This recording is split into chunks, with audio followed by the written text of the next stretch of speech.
தேடுகின்ற தீவிரவாதி போன்று எனக்கு ஒரு தோற்றம் கொடுத்தார்கள்.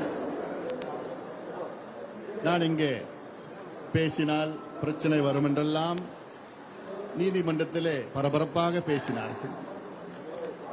அதை கேட்டு நீதிபதி அவர்கள், கடலூர் மாவட்டத்திலே பொதுக்கூட்டம் வேண்டாம், வேண்டுமென்றால் நீங்கள் விழுப்புரம் மாவட்டத்தில் நடத்திக் கொள்ளுங்கள்.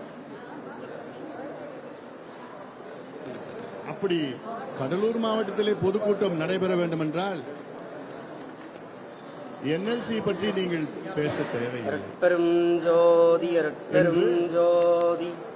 நீதிபதி தீர்ப்பு கொடுத்தார். இந்தியா என்பது ஜனநாயக நாடு.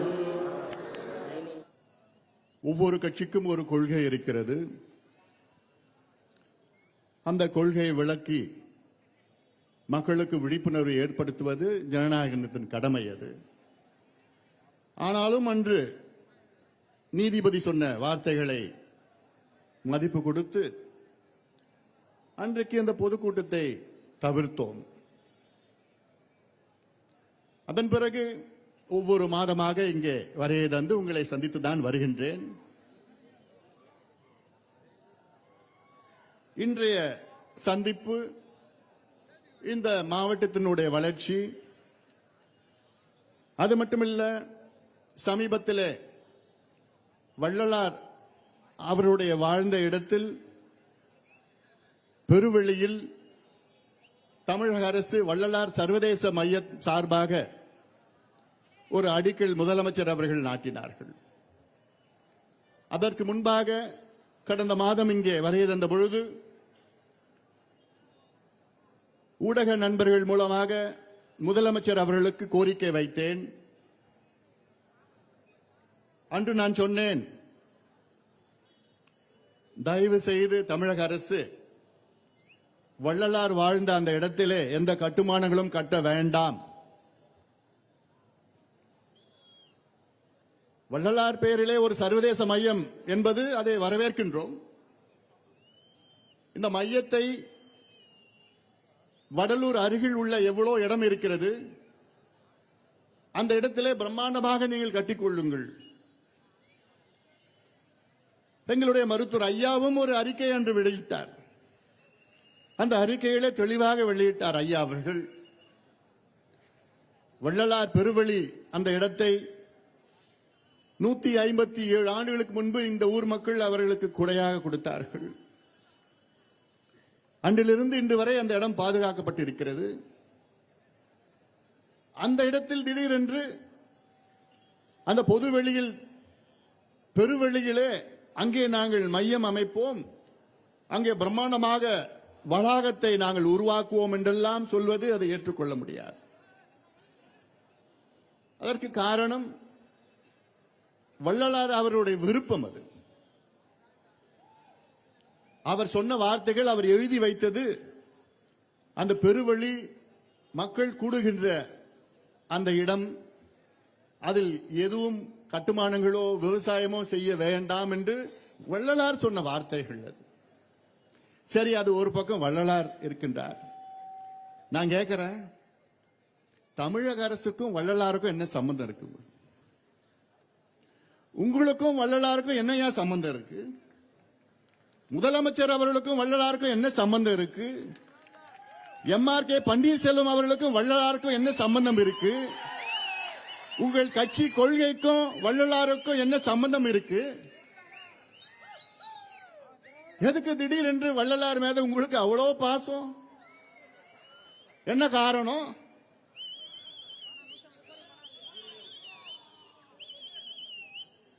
நானும் கோவத்தை அடக்கிட்டு தான் நான் பேசுறேன்.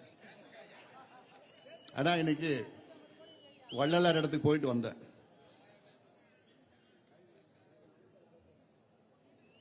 உங்க கட்சிக்கும் வள்ளலாருடைய கொள்கைக்கும் ஏதாவது ஒரு சம்பந்தம் இருக்காயா? உங்க கட்சி ஆட்சி சாராயம் விற்கிறீங்க. நீங்க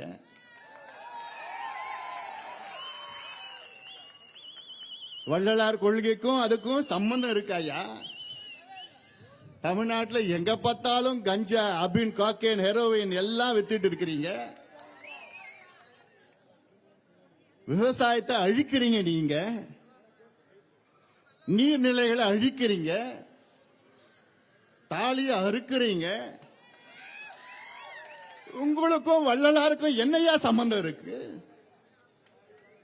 அந்த இடத்தை விட்டுட்டு போங்க, வேண்டாம். அது உங்களுக்கு நல்லது கிடையாது.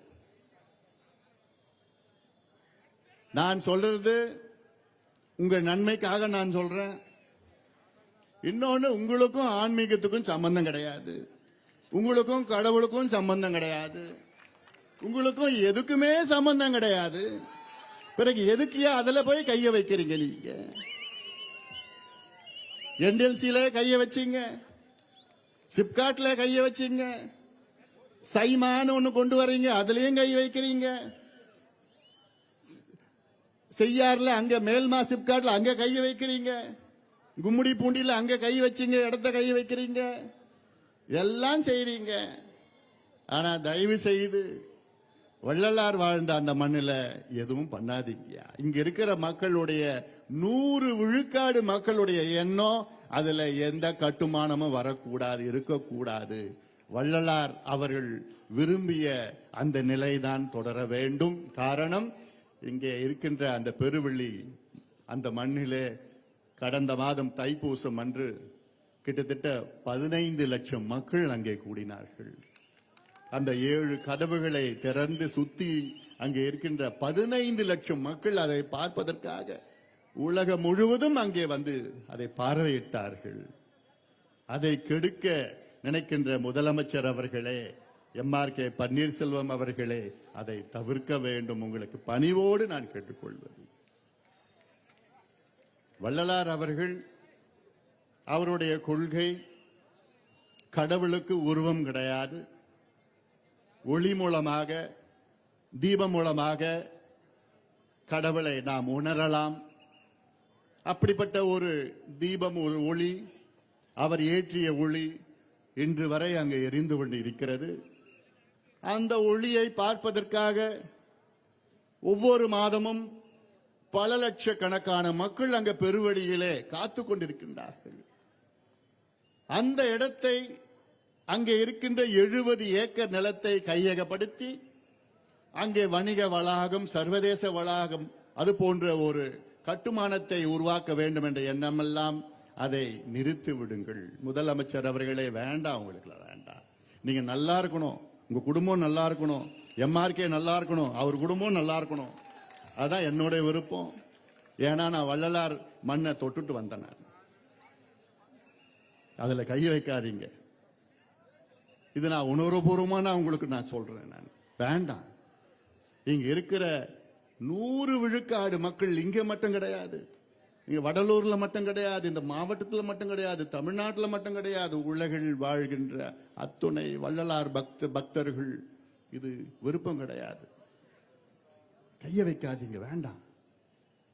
அதனால இதோட நிறுத்திடுங்க. அடிக்கல் நாட்டிட்டீங்க, அதுவும் எங்க ஐயா அறிக்கை விட்ட பிறகு அடிக்கல் நாட்டிட்டீங்க. ஐயா சாதாரணமா ஒண்ணு சொல்ல மாட்டார். ஐயா உணர்ந்துதான் அது உங்களுக்கு அறிவுரையாக சொல்லியிருக்கின்றார். வேண்டாம், கைய வைக்காதீங்க. நீங்க எங்கேயாவது கட்டிட்டு போங்க. சர்வதேச மையம் வேணும், அதை நாங்கள் வரவேற்கின்றோம். இல்ல இங்க கடலூர் ரோட்ல கட்டுங்க, சேத்தியாத்தோப்பு சாலையில கட்டுங்க, பண்டுட்டி சாலையில கட்டுங்க, விருதாச்சலம் சாலையில கட்டுங்க. அந்த படுபாவி என்எல்சி காரன் எவ்வளவு நிலம் வச்சிருக்கிறான், அந்த நிலத்துல கட்டிட்டு போங்க. நம்ம நிலத்தை ஆக்கிரமிப்பு பண்ண அவனுங்க எவ்வளவு வச்சிருக்கிறான். ஏன் சென்னையில கட்டுங்களேன். நீங்க சென்னையில கட்டினீங்கன்னா உண்மையான வள்ளலாருடைய பேர் இன்னும் உலகம் முழுவதும் புகழ் அது பரவும். சென்னையில கட்டுங்க, இது போன்ற பிரம்மாண்டமா சென்னையில கட்டுங்க. நாங்க ஆதரவு கொடுக்கிறோம், வரவேற்கின்றோம். தமிழ்நாட்டில் உள்ள ஒவ்வொரு மாவட்ட தலைநகரில் கட்டுங்க. வள்ளலாருடைய புகழ் பெருக வேண்டும். அவருடைய கொள்கை நிச்சயமாக நாம் எல்லாம் கடைபிடிக்க வேண்டும். ஆனா அதெல்லாம் விட்டுட்டு நாங்க பிடிவாதமா இங்கதான் கட்டுவோம் என்று சொல்வதெல்லாம் ஏற்றுக்கொள்ள முடியாது. இது பாட்டாளி மக்கள் கட்சி பிரச்சனை கிடையாது, இது மக்களுடைய பிரச்சனை. கடலூர் மாவட்ட மக்களுடைய பிரச்சனை, தமிழ்நாட்டு மக்களுடைய பிரச்சனை. இதை பார்க்க வேண்டும். சீண்டி பார்க்காதீங்க. இது உங்களுக்கு நல்லது கிடையாது. நீங்க நல்லா இருக்கணும். மனசார சொல்றேன், நல்லா இருக்கணும். அதுல கை வச்சீங்கன்னா அதுக்கப்புறம் என்னால ஒண்ணும் சொல்ல முடியாது.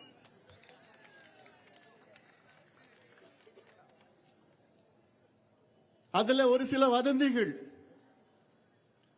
அது வதந்திகளா இருக்கணும்னு என்னுடைய விருப்பம். ஏன் இவ்வளோ துடிதுடிப்பா, அது இவ்வளோ எதிர்ப்புகள் மீறி நாங்க அங்க கட்டுவே ஆகுவோம், கட்டியே தீருவோம் என்று, அதுவும் முத்துகிருஷ்ணன் சொன்னது போன்று நான் சொல்லிட்டேன். என் தம்பிங்கிட்ட 4 பேர், மாவட்ட செயலர் 4 பேரும் கூப்பிட்டுருங்க பாரு, அன்னைக்கு அடிக்கல் நாட்டுற அன்னைக்கு நீங்க என்ன பண்ணீங்களோ தெரியாது, அங்க போய் ஆர்ப்பாட்டம் பண்ணுங்க, ஒரு விழிப்புணர்வு மக்களுக்கு தெரியணும். உடனே அங்க ஒரு 1000 பேர் 2000 பேர் கூட்டிட்டாங்க. ஆனா என்னென்னமோ செய்திகள் என்ன சொல்றாங்க, ஏன் இவ்வளோ அதை கட்டியே ஆகணும்னா முதலமைச்சருடைய மைத்துனர் அதுக்கு உடந்தையா இருக்கிறாரு, அப்படிலாம் செய்தியெல்லாம் வந்துட்டு இருக்குது. அது நிச்சயமா உண்மையா இருக்காது நான் நம்புறேன். நான் உண்மையா இருக்கக்கூடாது, அது வதந்தியா தான் இருக்கணும்.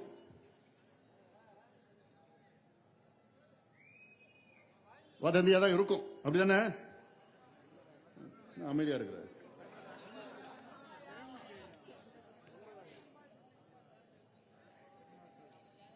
அதனால இதை ஒருபொழுதும் இதை அனுமதிக்க போறது கிடையாது. வேண்டாம், விட்டுடுங்க. அதெல்லாம் சொல்றோம், அமைதியா சொல்றோம், பணிவா ஒரு அறிவுரையா சொல்றோம் நம்ம. அதனால வேற எங்கேயாவது கட்டிட்டு போங்க, அந்த இடத்தை விடுங்க, அது புண்ணிய இடம். அடுத்தது நம்முடைய என்எல்சி பிரச்சனை. இந்த என்எல்சி பிரச்சனை முத்து அவர்கள் சொன்னது போன்ற இந்த பொதுக்கூட்டத்திற்கு அனுமதி கேட்ட பொழுது 2 நாட்களுக்கு முன்புதான் அனுமதி வழங்கினார்கள் காவல்துறையில். அதுல ஒரு 3 பக்கம் எழுதி அனுமதி கொடுத்தாங்க. 3 பக்கம் நிபந்தனைகள். என்னென்ன நிபந்தனைகள் நான் பேசணும்னு வச்சுக்கேன், என் தம்பிங்க டென்ஷன் ஆயிடுவீங்க. இப்படிதான் உட்காரணும், இப்படிதான் நிக்கணும், இப்படிதான் கை ஆவேசமா பேசக்கூடாதான், அதை பத்தி பேசக்கூடாது, இதை பத்தி பேசக்கூடாது இருக்கு. வழக்கு போடணும்னா போட்டுட்டு போயா, அதெல்லாம் எங்களுக்கு சாதாரண. இதெல்லாம் ஒரு பிரச்சனை. என்ன வழக்கு போட போற, போட்டுட்டு போ. பார்க்காத வழக்கா?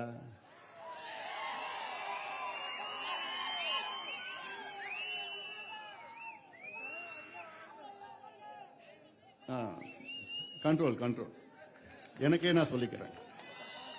ஏன்னா இந்த என்எல்சின்னு சொன்னாலே எனக்கு அப்படியே ஜுர்ன்னு ஏறுது, எனக்கு பிபி உள்ள அப்படியே குர்ன்னு ஏறுது.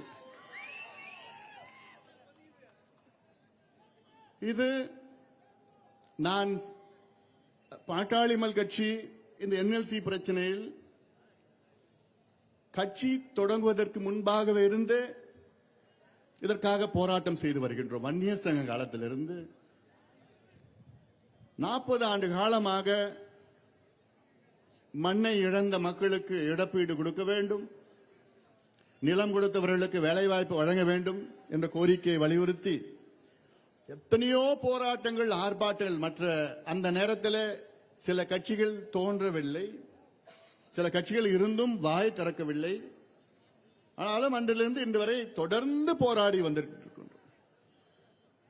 ஏதோ ஒரு சிலர் ஏதோ இவர்கள் தேர்தலுக்காக, அரசியலுக்காக, ஓட்டுக்காக, வாக்குகளுக்காக எல்லாம் இதை செய்கின்றார் என்றெல்லாம் சொல்வது நிச்சயமா நீங்க ஏத்துக்க போறது கிடையாது, மக்களும் ஏத்துக்க போறது கிடையாது. காரணம், என்எல்சி தொடங்குவதற்கு முன்பாக, அதாவது அந்த காலத்தில் தமிழ்நாட்டுக்கு மின்சாரம் தேவைப்பட்டது. மின் தேவைகள் அன்று இருந்தது. 66 ஆண்டுகளுக்கு முன்பாக என்எல்சி துவங்கப்பட்ட காலத்திலே நமக்கு தேவைகள் இருந்தது. கடந்த 20 ஆண்டுகளுக்கு முன்பு வரை என்எல்சியுடைய தேவைகள் நமக்கு தேவைப்பட்டது. இன்று என்எல்சியுடைய தேவைகள் அது பூர்த்தி செய்து ஆகிவிட்டது, தேவையில்லை என்று. Tamil Nadu is self-sufficient in energy production. அது மட்டுமில்ல, என்எல்சி நிர்வாகம் 66 ஆண்டு காலமாக கிட்டத்தட்ட 40,000 ஏக்கர் விளை நிலங்களை அழித்து அதை பாலைவனமாக மாற்றியிருக்கின்றார்கள். பாலைவனம்னா உண்மையான பாலைவனம் இங்கதான் இருக்குது.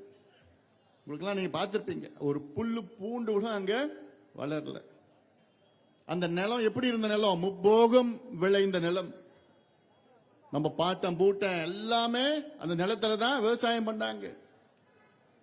அந்த நிலத்துல நம்ம சாப்பிட்டோம், வாழ்ந்தோம். ஆனா திடீரென்று அவர்கள் வந்து அப்புறப்படுத்தி 25,000 குடும்பங்களை இரவோடு இரவாக மாற்றி அமைத்தார்கள். நினைச்சு பாருங்க. இப்போ என்னுடைய அடையாளம், 2 அடையாளம் எனக்கு முக்கியமா இருக்கு. ஒன்று வந்து என்னுடைய தாய்மொழி தமிழ். அடுத்த ஒரு முக்கியமான பல அடையாளங்கள்லாம் இருக்கு. அதுல முக்கியமான அடையாளம் இன்னும் சொன்னா என்னுடைய சொந்த ஊர். எல்லாத்துக்கும் சொந்த ஊருன்னு ஒன்று இருக்கு. போது கீழ்சிவரி எனக்கு சொந்த ஊர். அங்கதான் என் பாட்டம் பூட்டம் எல்லாம் அங்க வாழ்ந்தது. எங்க அப்பா அங்க பிறந்தது, எங்க அப்பா அங்க படிச்சது. நான் அங்க அடிக்கடி நான் போய் பார்ப்பேன். சமாதி எல்லாம் அங்க இருக்கு, தாத்தாவது எல்லாமே அங்கதான் இருக்குது. இன்னைக்கு திடீரென்று அந்த ஊரை காலி பண்ணிடு, கிளம்பு அப்படின்னு சொன்ன எவ்வளவு கோபம் வரும். உங்களுடைய அடையாளத்தை அழிப்பதற்கு யாராவது வந்தீர்கள் என்றால் அது நிச்சயமாக அது தவறு. அதே போலதான் இங்கே கிளம்புங்க.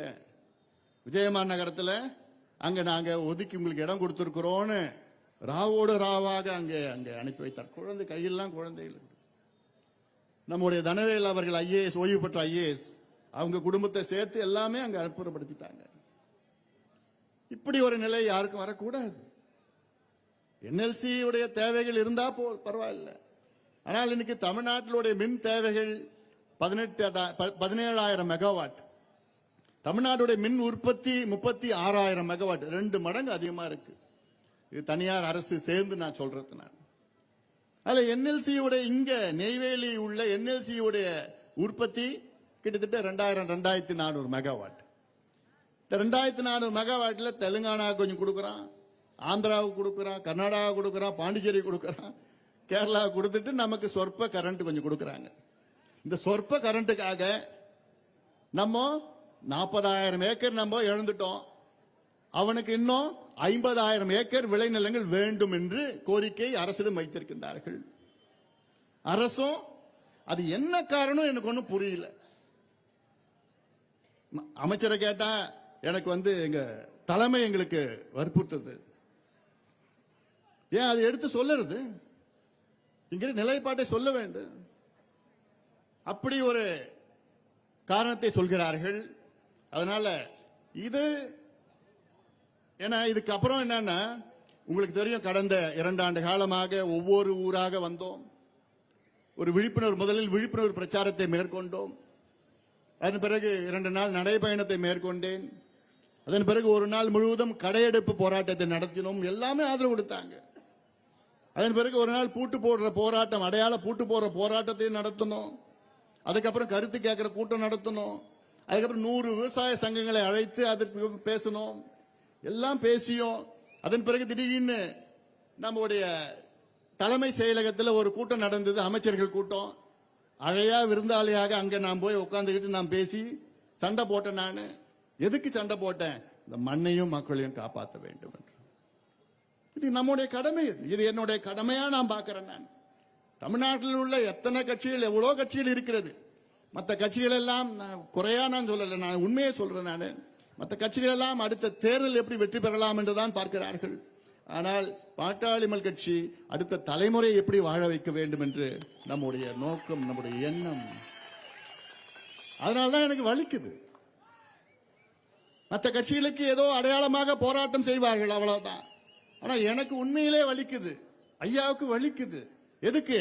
ஐயோ நம்ம மண்ணை அழிக்கிறாங்களே, ஐயோ நாளைக்கு என்ன செய்ய போறாங்க. எம்ஆர்கேக்கு இந்த உணர்வு இல்லையா அவருக்கு? அதாவது எனக்கு படபடன்னு இருக்கு. நான் சென்னையில் இருக்கிறேன். ஆனா எனக்கு என்ன படபடன்னு இருக்கு? ஐயோ, இங்க என்ன பண்ண போறாங்க? அடுத்த தலைமுறை, உங்க பிள்ளைங்க, உங்க பேர பிள்ளைங்க எங்க சாப்பிடுவாங்க? விவசாயம் எப்படி நடக்கும்? இங்க எங்க தண்ணி குடிப்பாங்க? அந்த எண்ணம், அந்த ஆதங்கம் எனக்கு இருக்கு. அது படபடன்னு எனக்கு இருக்கு. ஏன்னா உலகம் முழுவதும் நான் போயிருக்கிறேன். நான் இன்னைக்கு பேசுவது காலநிலை மாற்றம், பருவநிலை மாற்றம், குளோபல் வார்மிங், கிளைமேட் சேஞ்ச். இதெல்லாம் உலகம் முழுவதும் இயற்கை சீற்றங்கள் மிகப்பெரிய அளவில் நடந்து கொண்டிருக்கிறது. சென்னையில் பெரு வெள்ளம் நம்ம பார்த்தோம். திடீர்னு மழை பெஞ்சது. கிட்டத்தட்ட தூத்துக்குடி மாவட்டத்தில் ஒரு நாள்ல 95 சென்டிமீட்டர் மழை பெஞ்சது. ஒரு நாள்ல. தமிழ்நாட்டினுடைய ஒரு ஆண்டு மழை, சராசரி மழை 95 சென்டிமீட்டர், 950 மில்லிமீட்டர். அந்த 950 மில்லிமீட்டர் ஒரு நாள்ல பெஞ்சது அங்க. இப்படி எல்லாம் இங்க கூட நடக்கும். நாளைக்கு வறட்சி வரும். இந்த வருஷம் பார்க்க போறீங்க, குடிக்கிறது தண்ணி இல்லாம போகுது இப்போ. ஏன்னா இப்ப இந்த உண்மையை பார்க்க போறேன். ஏன்னா இன்னைக்கு இந்த ஆண்டு கடுமையான ஆண்டா இருக்க போகுது. அது இங்க நம்ம நிலத்தை அழிச்சுக்கிட்டு எல்லாம் பண்ணிட்டு இருக்கோம். 3வது சுரங்கத்தை NLC அறிவிச்சாங்க. அதனால என்னால தாங்க முடியாது. அதனால வந்துட்டேன் நான். 3வது சுரங்கம் என்று யாராவது வாயை திறந்தீங்கன்னா அப்புறம் நான் சும்மா இருக்க மாட்டேன். நான் இதை டீசெண்டா நான் பேசுறேன். டீசெண்டா பேசுறேன். நீ எத்தனை வஜ்ரா கூட்டிட்டு வா, யார் வேணா கூட்டிட்டு வா, ராணுவத்தை கூட்டிட்டு வா, எல்லாத்தையும் நாங்க பார்ப்போம். எல்லாத்தையும் நாங்க பார்ப்போம். மீண்டும் சொல்றேன், நான் இங்க கொஞ்சம் அமைதியா பேசதான் வந்திருக்கிறேன் நான். ஏன்னா இது நம்மளுடைய மண்ணு சம்பந்தமான, மக்கள் சம்பந்தமானது, விவசாயம் சம்பந்தமானது. கடலூர் மாவட்டனாலே இதை எல்லாத்தையும் அழிச்சு முடிச்சிட்டீங்க. இப்போ கடலூர் மாவட்டத்தில், கடலூர் பகுதியில், நகரம் பகுதியில் சிப்காட், ரசாயன சிப்காட், கெமிக்கல் சிப்காட், அந்த சிப்காட்ல ஆய்வுகள் பண்ணிருக்கிறாங்க. அங்க இளநீர்ல டயாக்சின் இருக்கிறது. டயாக்சின் என்பது ஒரு நச்சு பொருள். அந்த டயாக்சின் கலந்த இளநீர் குடிச்சோன்னா நமக்கு கேன்சர் வரும். இளநீர்ல கேன்சர் வரும். ஆனா தாய்ப்பால்ல டயாக்சின் இருக்கிறது என்று ஒரு ஆய்வு. கடலூர் பகுதியில் வாழ்கின்ற பெண்கள் தாய்ப்பால்ல டெஸ்ட் பண்ணி பார்த்திருக்காங்க. அதுல டயாக்சின் இருக்குதுன்னா அது எவ்வளவு மோசமான ஒரு சூழல் இங்க இருக்கிறது. இதை பத்தி யாராவது கவலை இருக்கிறதா, அக்கறை இருக்கிறதா? மாத்தி மாத்தி ஆட்சிக்கு வந்து கொண்டிருக்கின்றார்கள். இதை பத்தி யாராவது பேசுறாங்களா? அதை பத்தி தெரிஞ்சு அதை கண்டுக்காம இருக்கிறாங்க. அது ஒரு பக்கம் கடலூர் மாவட்டம் அழிச்சிட்டாங்க. அடுத்து நெய்வேலிக்கார இங்க நடுப்பக்கம் எல்லாத்தையும் அழிச்சிட்டு இருக்கிறான். அதன் பிறகு இங்க சைமான சாய கழிவு பட்டறை. எங்கிருந்து சாய கழிவு வருது? ஈரோடு, திருப்பூர், ஈரோடு இருக்கிற சாய கழிவுகளா பைப்பு மூலமா இங்க கொண்டு வந்து அங்க வந்து அதை சுத்திகரிக்கிறாங்களாம். ஏன் நீ அங்கேயே சுத்திகரிக்க வேண்டியது தானே? ஏன் மண்ணில் எடுத்து வந்து ஏன் உங்களுக்கு சுத்திகரிக்கணும்? ஏன்னா நாங்களா இழிச்சவா, எனக்கு எது கேட்டாலும் அமைதியா கேட்டுப்போம். அப்படிதானே? இல்ல, என் தம்பிங்க அப்படிப்பட்டவங்க இல்ல. என் தம்பிங்க ரொம்ப நல்லவங்க. சில நேரத்தில் கொஞ்சம் வெகுளியா இருப்பான். ஆனா கொஞ்சம் புரிஞ்சிடுச்சுன்னா அவ்வளவுதான். அதனால இதை நீங்கள் தெரிந்து கொள்ள வேண்டும். கடலூருக்கு நமக்கு கிடைத்த வரம், 5 ஆறுகள் இந்த மாவட்டத்தில் ஓடுது, கடல்ல கலக்குது. 5 ஆறுகள். இதெல்லாம் நமக்கு கிடைச்ச வரம். இதெல்லாம் நம்ம பாதுகாக்கணும். ஆனா இங்க அமைச்சர்கள் இருக்கின்றார்கள், அதிகாரிகள் இருக்கின்றார்கள், சட்டமன்ற உறுப்பினர்கள் இருக்கின்றார்கள், நாடாளுமன்ற உறுப்பினர், அவர் எங்க இருக்கிறாருன்னு தெரியாது. இப்படி எல்லாம் இருக்கிறாங்க. ஆனாலும் உங்களை பற்றி எந்த ஒரு அக்கறையும் இல்லாத இந்த அரசு, இந்த நிர்வாகம் மக்கள் விரோத நிர்வாகமாக மக்கள் பார்த்துக் கொண்டிருக்கின்றார்கள். எது கேட்டாலும் அது எல்லாமே காசு தானே. அவங்களுக்குலாம் நல்லா இருக்கணும், மக்கள் நல்லா இருக்கணும், விவசாயம் நல்லா இருக்கணும், நிலம் நல்லா இருக்கணும், பாதுகாக்கணும், உங்களுக்கு எண்ணமே கிடையாதா? நான் மீண்டும் கேட்பதெல்லாம் MRK அவர்களுக்கு மட்டும் கிடையாது, அமைச்சர்களுக்கு மட்டும் கிடையாது, இங்க இருக்கின்ற அதிகாரிகளுக்கும் நான் கேட்கிறேன்.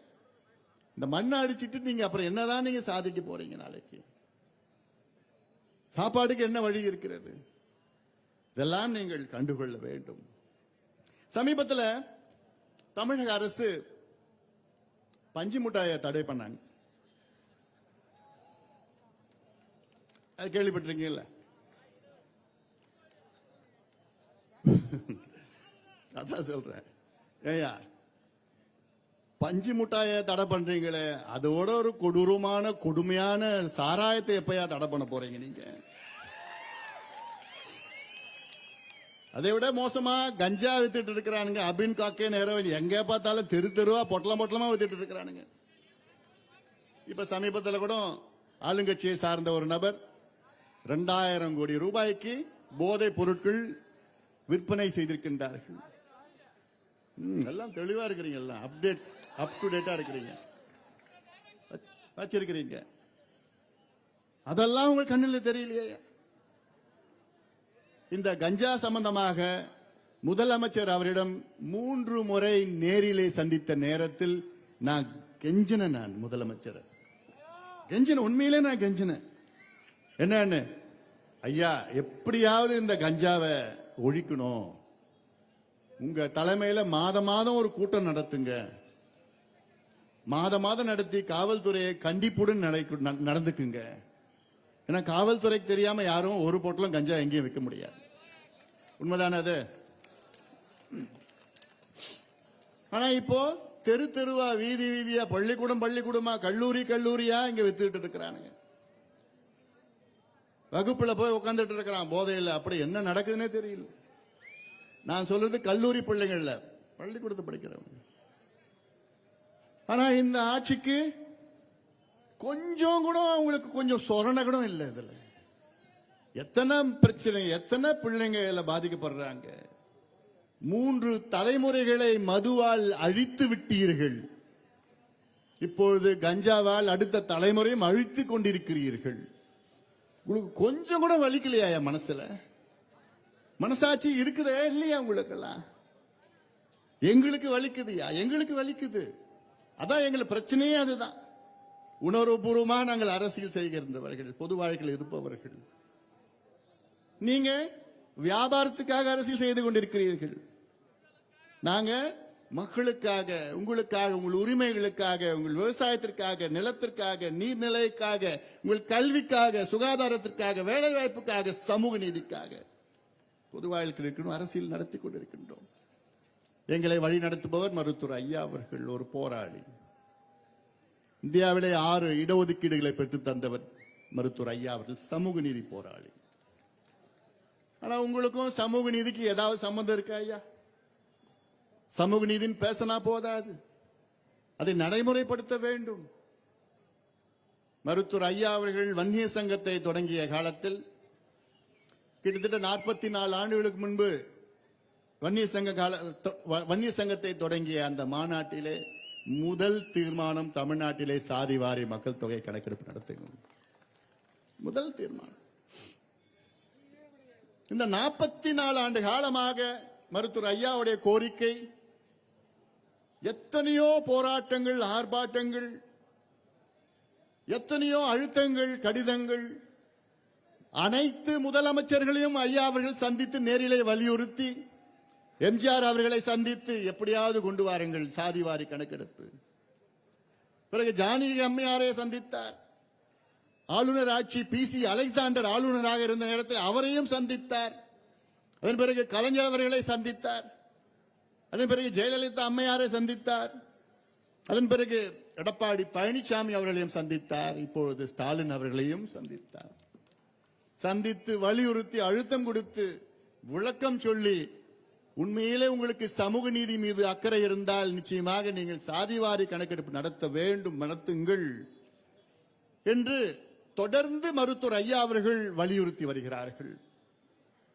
ஆனால் நாங்கள் தந்தை பெரியாருடைய வாரிசு, சாதிவாரி சமூக நீதி எங்கள் ரத்தத்தில் ஊறி இருக்கிறது என்றெல்லாம் வசனம் பேசுகின்ற திமுக, முதலமைச்சர் ஸ்டாலின் அவர்கள் நிச்சயமாக உடனடியாக சாதிவாரி மக்கள் தொகை கணக்கெடுப்பு நடத்துங்கள், இல்லையேன் தமிழக மக்கள் உங்களை மன்னிக்க மாட்டார்கள். ஏதோ சாதிவாரி மக்கள் தொகை கணக்கெடுப்பு என்றால் அவர்களுடைய புரிதல் இது ஏதோ சாதி பிரச்சனை, சாதிவாரி கணக்கெடுப்பு நடத்தினா சாதி கலவரம் வரும்னு ஒருத்தர் சொல்றார்.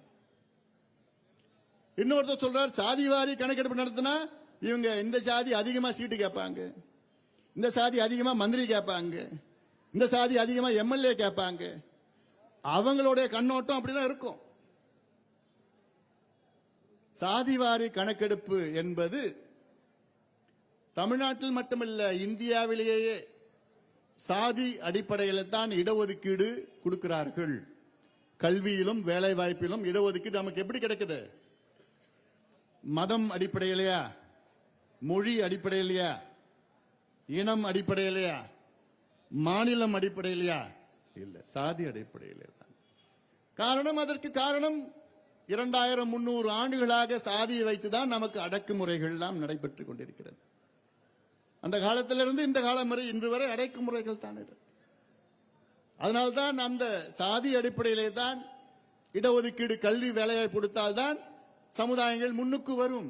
பின்தங்கிய, அடக்கப்பட்ட, ஒடுக்கப்பட்ட, அடிமையாக்கப்பட்ட சமுதாயங்கள் எல்லாம் அவர்களுக்கு சம வாய்ப்பு கிடைத்தால்தான் மற்ற வளர்ந்த சமுதாயத்திற்கு நிகராக வளர்ச்சி அடைய முடியும். அதற்காகத்தான் வெள்ளையர்கள் இதை எடுத்தார்கள். நினைச்சு பாருங்க, வெள்ளைக்காரங்க எடுத்தாங்க. 1881 முழுமையா எடுத்தாங்க. 1872 இருந்து எடுத்தாங்க. ஆனா 881 முழுமையா எடுத்தாங்க. 91 எடுத்தாங்க, 1901 எடுத்தாங்க, 911 எடுத்தாங்க, 21 எடுத்தாங்க, 1931 எடுத்தாங்க. 6 முறை எடுத்திருக்கிறாங்க. இன்னைக்கு நமக்கு கிடைக்கிற இடஒதுக்கீடு வெள்ளக்காரர்கள் எடுத்த 1931 எடுத்த கணக்கெடுப்பின்படித்தான் இன்றைக்கு இடஒதுக்கீடு வழங்கப்படுகிறது.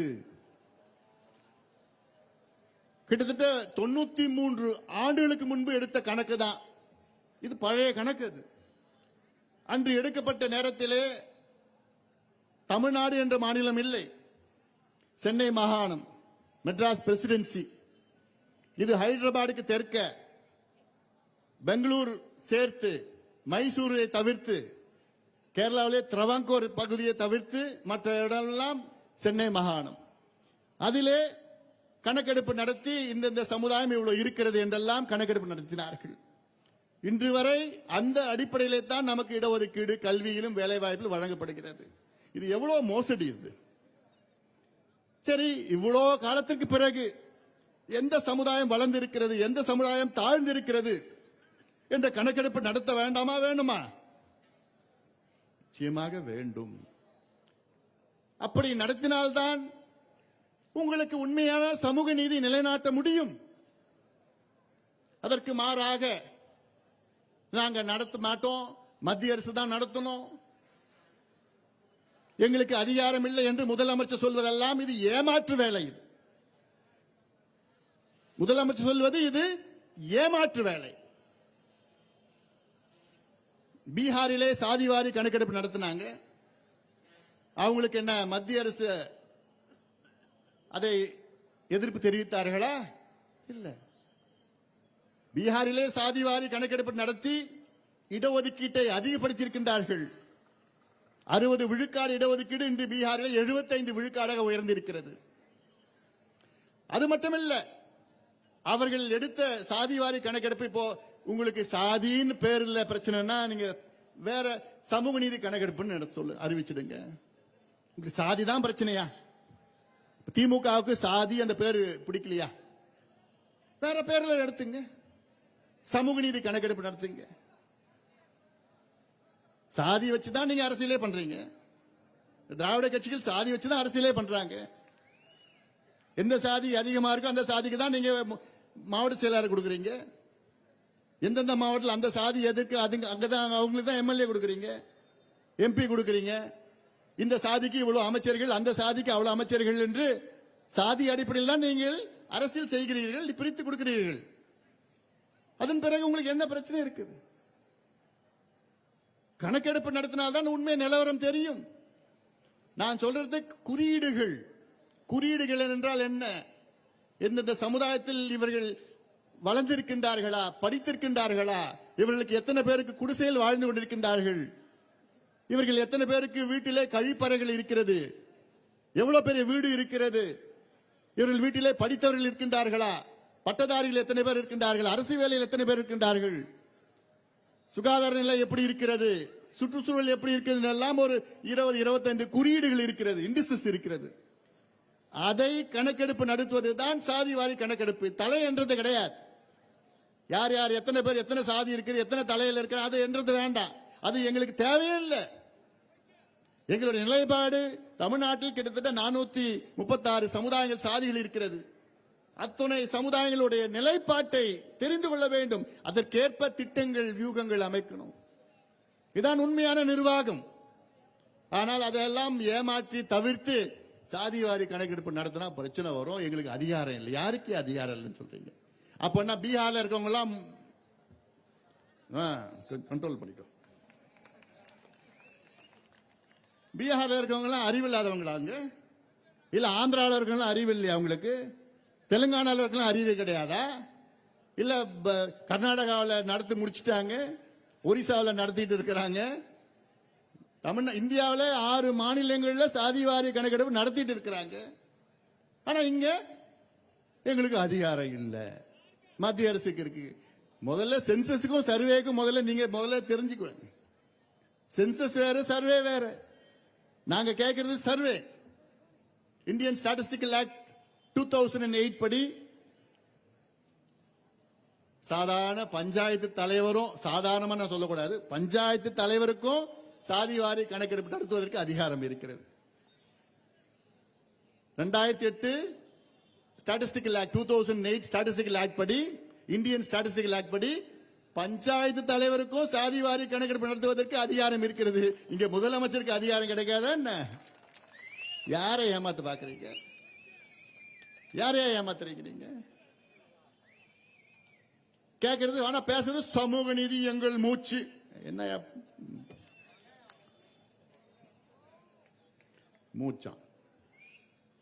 பெரியாருடைய வாரிசா இவங்கெல்லாம். வெக்கமா இல்லையா உங்களுக்கெல்லாம் இப்பெல்லாம் பேசுறதுக்கு? அதிகாரம் வச்சுக்கிட்டு, ஆட்சியை வச்சுக்கிட்டு மற்ற மாநிலங்கள்லாம் செஞ்சுட்டு இருக்கிறாங்க. இடஒதுக்கீடு அதிகப்படுத்தி இருக்கிறாங்க. பீகார்ல இன்னொன்னு பண்ணிருக்கிறாங்க. பீகார்ல சாதிவாரி கணக்கெடுப்பு அல்ல சர்வே பண்ணிருக்காங்க. காஸ்ட் சர்வேல என்ன பண்ணிருக்காங்கன்னா 94 லட்சம் குடும்பங்கள் பீகாரில மாத வருமானம் 6000 ரூபாய்க்கு குறைவாக மாதம் வருமானம் பெறுகிறார்கள் என்று அதை கண்டுபிடிச்சிருக்கிறாங்க. எவ்வளவு? 94 லட்சம் குடும்பங்கள் 6000 ரூபாய்க்கு குறைவா சம்பளம் வாங்குறாங்க, வருமானம் வருதுன்னு கண்டுபிடிச்சிருக்காங்க. அந்த 94 லட்சம் குடும்பங்களுக்கும் 2 லட்சம் ரூபாய் ஒரு குடும்பத்துக்கு நிதி ஒதுக்கீடு செஞ்சிருக்காங்க பீகார் அரசு. தானே வளர்ச்சி? இதுதானே உண்மையான வளர்ச்சி? இதுக்காக தான் நான் கேட்கிறேன். நானு கண்டுபிடிங்க யார் யார் என்னென்ன நிலையில இருக்கிறாங்க, யார் யார் வறுமையில் இருக்கிறாங்க, யார் யார் பிரச்சனையில் இருக்கிறாங்க.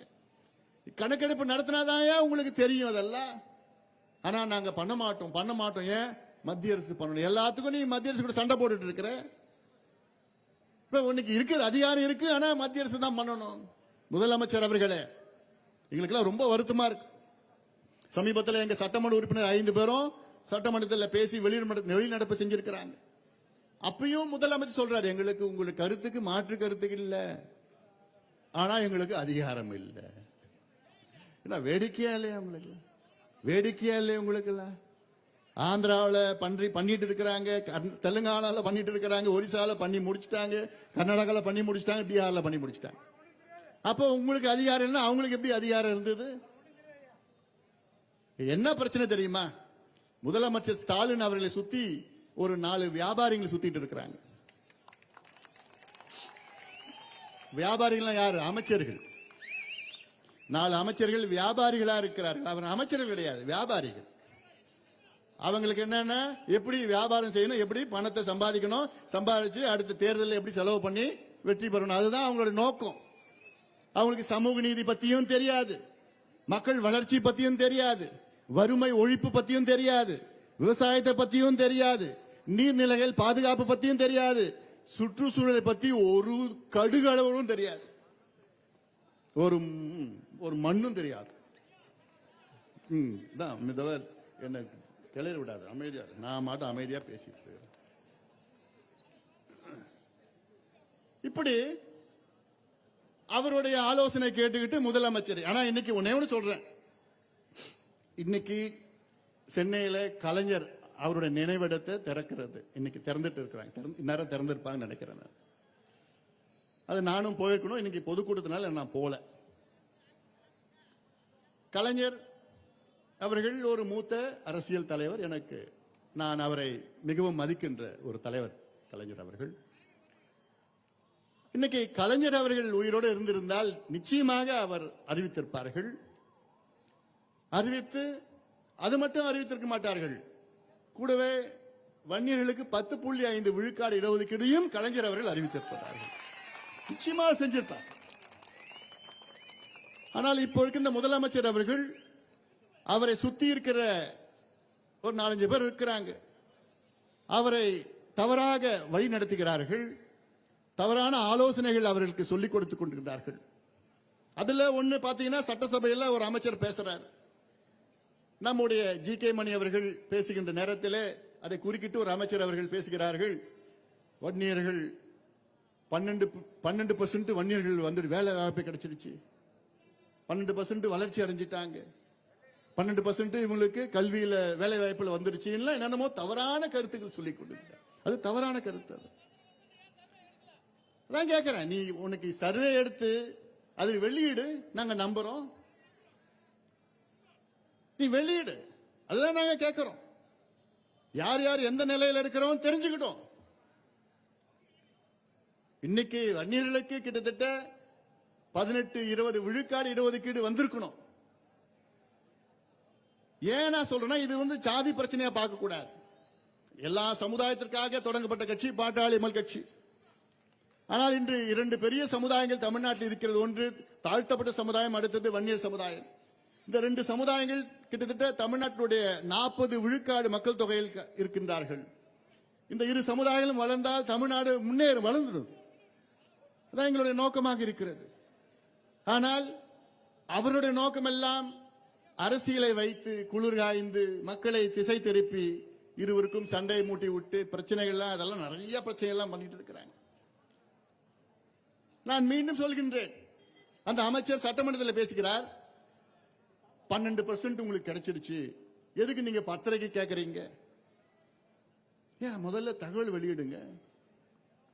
அந்த 12% என்ன வேலை தெரியுமா? பெருக்கிறது, கூட்டுறது, கழுவுறது, துடைக்கிறது. யாரு என்ன வேலை? குரூப் 4. எது? அந்த கிளீனரு, ஸ்வீப்பரு. அந்த குரூப் 4ல 12% கிடைச்சிருச்சா? அது தாங்கள் அவருக்கு.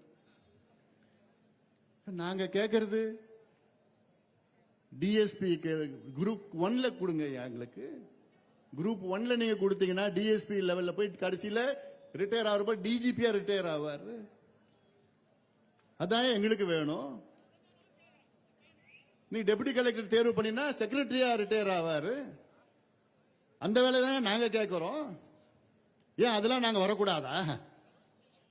பெருக்கிறது, துடைக்கிறது, கழுவுறது, இதுதான் நாங்க இருக்கணுமா?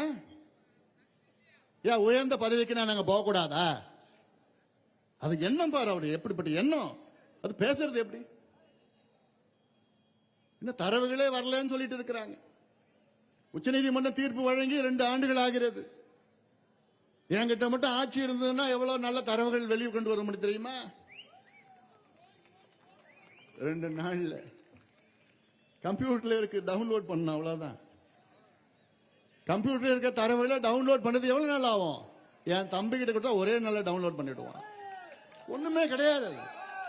ஆனால் 2 ஆண்டுகள் ஆகியும் இன்னும் தரவுகள் வரல.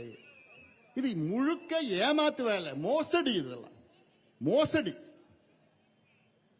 அதனால இதெல்லாம் நீங்க சமூக நீதினு தயவு செய்து, திமுக சமூக நீதியின் வார்த்தை உங்க வாயில இனி வரக்கூடாது. திமுக காரங்க வாயில வரக்கூடாது. ஏன்னா சமூக நீதிக்கும் உங்களுக்கும் சம்பந்தமே கிடையாது. சமூக நீதி பற்றி பேசுவதற்கு லாய்க்கற்றவர்கள் நீங்கள். ஏன்னா இன்னைக்கு எவ்வளவு பிரச்சனைகள் இருக்கிறது. அது பத்தி சமூக நீதி பத்தி பேசி என்ன சம்பந்தம் உங்களுக்கு இருக்கு? சமூக நீதி உண்மையான பிரச்சனை. என்ன நான் அன்னைக்கு கூட சொன்னேன், கணக்கெடுப்பு நடத்துவதற்கு உங்களுக்கு என்ன தயக்கம்? தெருவுல போற நாயங்கள்லாம் கணக்கெடுப்பு நடத்துறீங்க,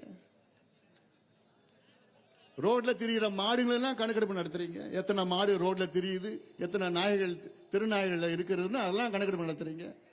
சைனாவில் எத்தனை பறவைகள் வருது, ரஷ்யாவில் எத்தனை பறவைகள் வருது, அதெல்லாம் கணக்கெடுப்பு நடத்துறீங்க. ஆனா இங்க மனுஷன் எப்படி இருக்கிறான்னு அந்த கணக்கெடுப்பு நடத்துவதற்கு உங்களுக்கு எல்லாம் திராணி கிடையாது. என்ன நிர்வாகம் பண்றீங்க நீங்க எல்லாம்? இது விஞ்ஞான உலகம். நமக்கு டேட்டா வேண்டும், சயின்டிபிக் டேட்டா வேண்டும். நீங்க பட்ஜெட்டை போட்டீங்க. இப்போ சமீபத்தில் ஒரு பட்ஜெட்டை போட்டாங்க, 19ஆம் தேதி தமிழக பட்ஜெட். ஆனா நம்ம அதற்கு ஒரு வாரத்துக்கு முன்பு நம்ம ஒரு பட்ஜெட்டை போட்டோம். என்ன பட்ஜெட்? பாட்டாளி மக்கள் கட்சியினுடைய 22வது நிழல் நிதிநிலை அறிக்கை வெளியிட்டோம். 22வது. எப்போ உண்மையான பட்ஜெட் போட வைப்பீங்க? கேட்கல. எப்போ? 26லயா? சரி, பார்க்கலாம். 22 ஆண்டுகளாக நிழல் நிதிநிலை அறிக்கையை வெளியிட்டு வரோம். தமிழக மக்கள் இன்னும் 2 ஆண்டு காலத்திலே உண்மையான பட்ஜெட்டை எங்களை போட வையுங்கள், அந்த வாய்ப்பை கொடுங்கள். நிச்சயமாக அனைத்து தரப்பு மக்களுடைய முன்னேற்றத்திற்காக நாங்கள் பல வகையான திட்டங்கள் நாங்கள் வைத்திருக்கின்றோம். பட்ஜெட்டிலே சொல்லிட்டு இருக்கோம். எவ்வளோ பெரிய பட்ஜெட், மிக சிறந்த பட்ஜெட். அதை படிங்க, அந்த ஆவணத்தை படிங்க. அதற்கு முன்பு ஒரு வாரத்திற்கு முன்பு நாங்கள் வேளாண் நிழல்நிலை நிதிநிலை அறிக்கையை வெளியிட்டோம். Agricultural shadow budget. அது 17வது ஷேடோ பட்ஜெட் வேளாண் துறைக்கு. 17 ஆண்டு காலமாக வேளாண் துறைக்கு தனியாக ஒரு பட்ஜெட் வேண்டும் என்று வலியுறுத்தி வலியுறுத்தி வலியுறுத்தி பிறகு 2 ஆண்டுகளுக்கு முன்புதான் வேளாண் துறைக்கு தனியாக இவர்கள் பட்ஜெட்டை போட்டார்கள். ஆனால் பட்ஜெட்டை போட்டு என்ன பிரயோஜனம்? அதில் கடந்த ஆண்டு 12,000 கோடி ரூபாய், இந்த ஆண்டு ஏதோ இன்னும் 2,000 கோடி சேர்த்து 14,000 கோடி ரூபாய். இதுல என்ன பண்ண முடியும்?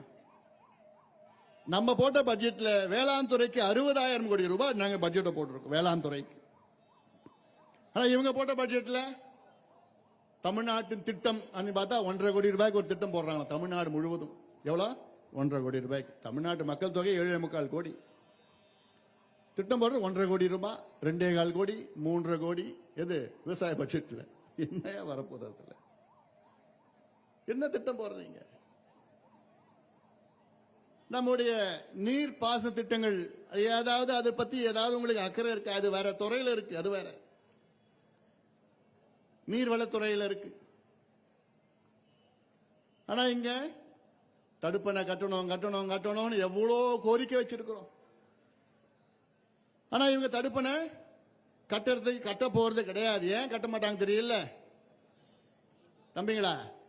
நான் இந்த 2 கட்சியும் தடுப்பணை ஏன் கட்ட மாட்டுறாங்க? ஏன்? அப்ப தடுப்பணை கட்டிட்டா மணல் கொள்ளை அடிக்க முடியாது. அதுதான், வேற எந்த காரணம் கிடையாது. மழை காலத்துல வெள்ள காலத்துல அவ்வளோ தண்ணி கடல்ல போய் சேருது.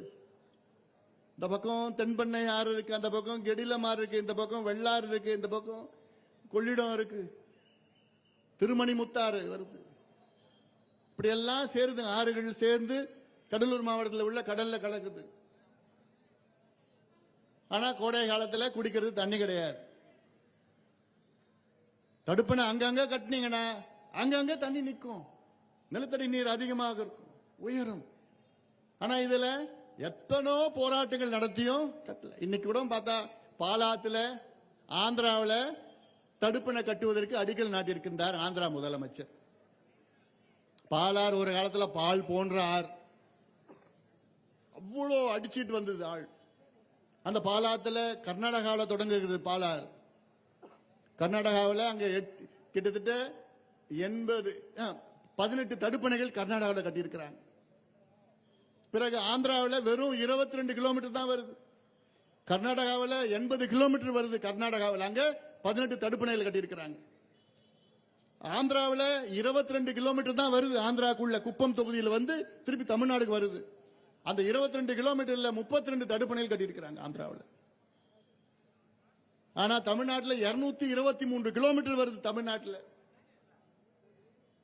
பில்லூர்னு ஆந்திரா எல்லையில தொடங்கி சதுரங்கப்பட்டினம் சதராஸ் அங்க பகுதியில் கடல்ல கலக்குது பாலார். எவ்வளவு தடுப்பணை திறமை அவங்க கட்டியிருக்கிறாங்க?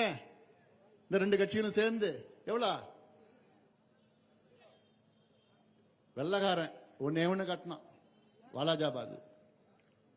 இவங்க வந்து அதுக்கப்புறம் ஒண்ணு கூட கட்டல. இப்பதான் 3 தடுப்பணைகள் கட்டியிருக்கிறாங்க. யாரால?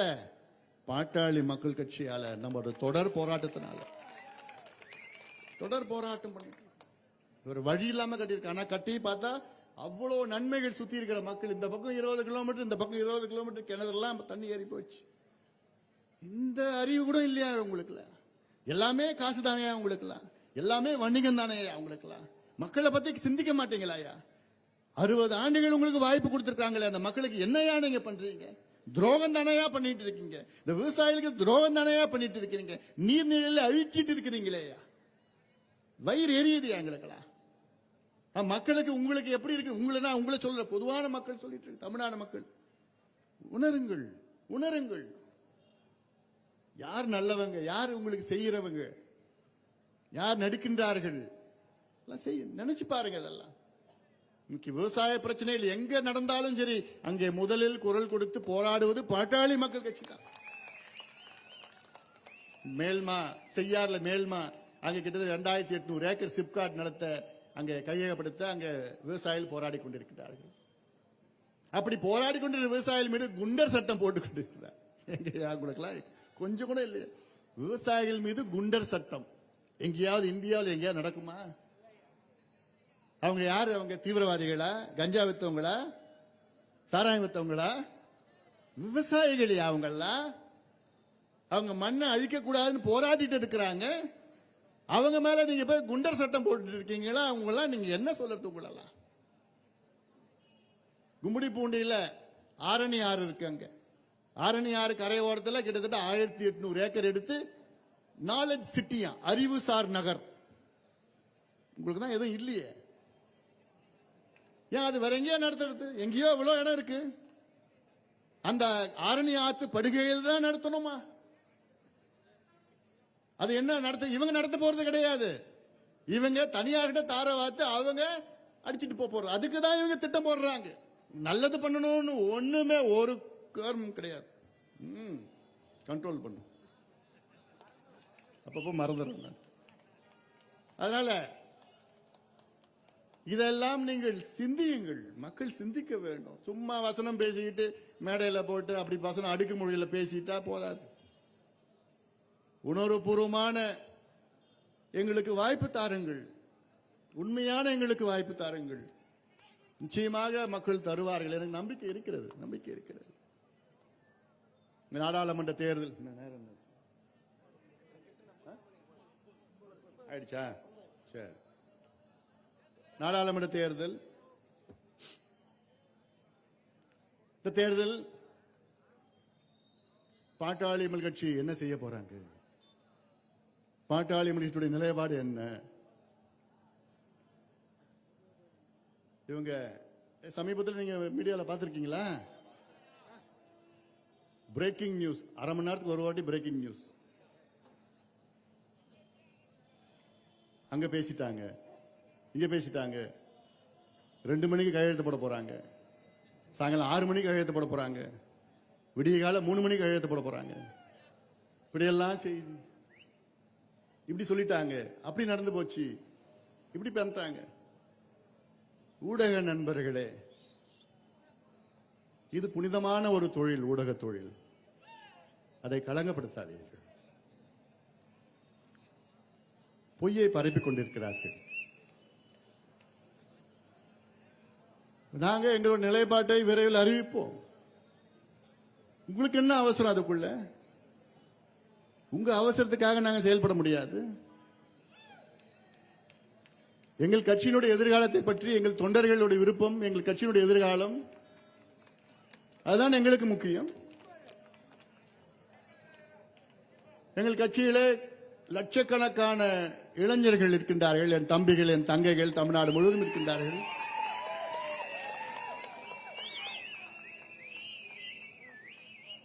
அதுல சில ஊடகம் இவ்வளவு பேசிட்டாங்க, இவ்வளவு பேரம் பேசிட்டாங்க. வாய் கூசாம பேசிட்டு இருக்கிறாங்க. அதுல சில புகழ்பெற்ற ஊடகங்களிலும் இது போன்ற தவறான செய்திகள் வந்து கொண்டிருக்கிறது. அதை நிறுத்திக் கொள்ளுங்கள். வேண்டாம், நல்லது கிடையாது உங்களுக்கு. நான் ஒவ்வொரு முறையும் அப்படி இல்ல இப்படி இல்ல அப்படிலாம் சொல்லணும்னு அவங்க எதிர்பார்க்கிறாங்க. அப்போ இப்படி இல்லைன்னா அப்போ அப்படியா அப்படின்னு கேட்பாங்க அடுத்தது. இப்ப அது ஒரு டாக்டிக்ஸ். அது ஒரு செய்தி, பொய் செய்தியை போட்டுடுவாங்க. போன் பண்ணி கேட்டா அப்ப நீங்க மறுப்பு சொல்லுங்க. அப்ப என்ன நடக்கும்? இப்படி ஏதாவது ஒண்ணு செய்யணும். வேண்டாம்.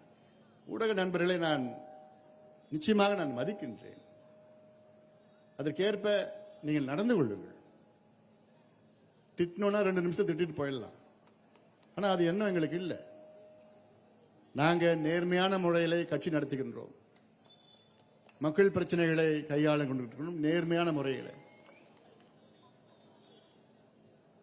யாரும் எங்களை விலைக்கு வாங்க முடியாது. காரணம், உண்மையான உணர்வுபூர்வமான அரசியலை எங்க மருத்துவர் ஐயாவும் நாங்கள் செய்து வருகின்றோம். காசு சம்பாதிக்கணும், எப்படியோ சம்பாதிச்சுட்டு போயிருக்கலாம். மத்திய அமைச்சராக 5 ஆண்டு காலம் பணியாற்றினேன். டுபாக்கோ லாபி, உங்களுக்கு தெரியும். டுபாக்கோ லாபினா உலகத்திலே மிகப்பெரிய ஒரு மாஃபியா கும்பல் டுபாக்கோ லாபி. சிகரெட்டு, பீடி எல்லாமே டுபாக்கோ. எத்தனை 1000 கோடி வேணாலும் கொடுத்திருப்பாங்க. அதை எதிர்த்து தன்னந்தனியாக போராட்டம் செய்து வெற்றி பெற்றவன் இந்த அன்புமணி ராமதாஸ், பாட்டாளி மக்கள் கட்சி. குட்கா லாபி அவங்க அதோட பெரிய கும்பல் இருக்கிறது. எவ்வளவு காசு வேணும் சொல்லு. இப்படி எல்லாம் செய்திகள் வந்தது எனக்கு. யாராவது எங்கேயாவது மினிஸ்ட்ரிக்கு இந்த பக்கம் வந்தீங்கன்னா போலீஸ்ல சொல்லி கைது பண்ணிடுவேன்னு மிரட்டினார். இப்படியெல்லாம் உண்மையான கட்சியாக நாட்டின் மக்களுக்காக, இளைஞர்களுக்காக, இளைஞர்களை நல்வழிப்படுத்த வேண்டும் என்ற நோக்கத்துக்காக நாங்கள் கட்சி நடத்துகின்றோம். எங்களை கொச்சைப்படுத்தாதீர்கள். என்எல்சி போராட்டம் எதுக்கு நடத்துறோம்? மற்ற கட்சிகள் போன்று என்எல்சி கிட்ட போய் கான்ட்ராக்ட் வாங்கிட்டு அமைதியா இருக்க தெரியாது எங்களால. கோடிக்கணக்கான கான்ட்ராக்டர் எல்லா கட்சியும் வாங்கிட்டு இருக்கிறாங்க அவங்க கிட்ட. எங்களுக்கு வாங்க தெரியாதா? ஆனா எங்களுக்கு அதெல்லாம் என்ன கிடையாது.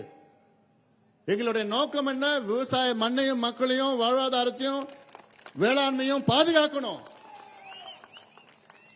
எந்த தியாகம் செய்து வேணாலும் நாங்கள் பாதுகாப்போம்.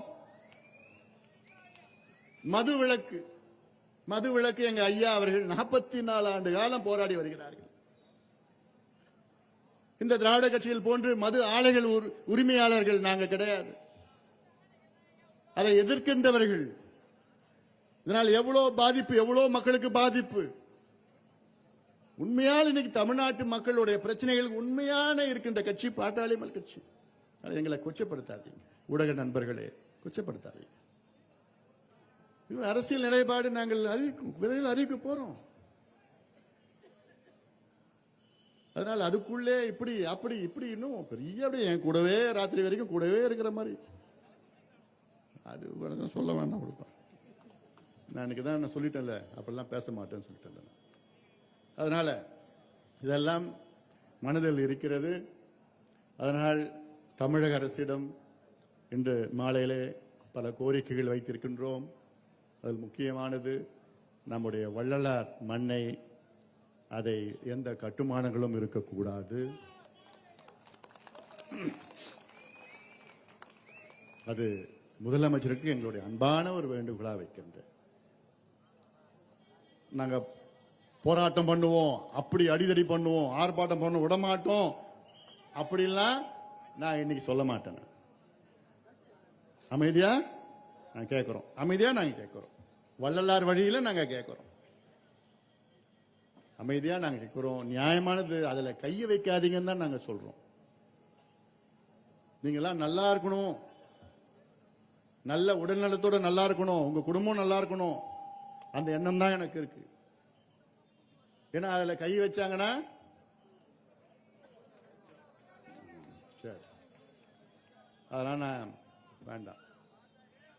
அது ஒண்ணு. அடுத்தது என்எல்சி, இந்த 3வது சுரங்கம், அதை பத்தி யாராவது ஒரு சின்ன பேச்சு வந்தா கூட அடுத்தது முடிஞ்சு போச்சு, நான் வந்துருவேன், நான் அடுத்த நாள் வந்துருவேன் நானுங்க.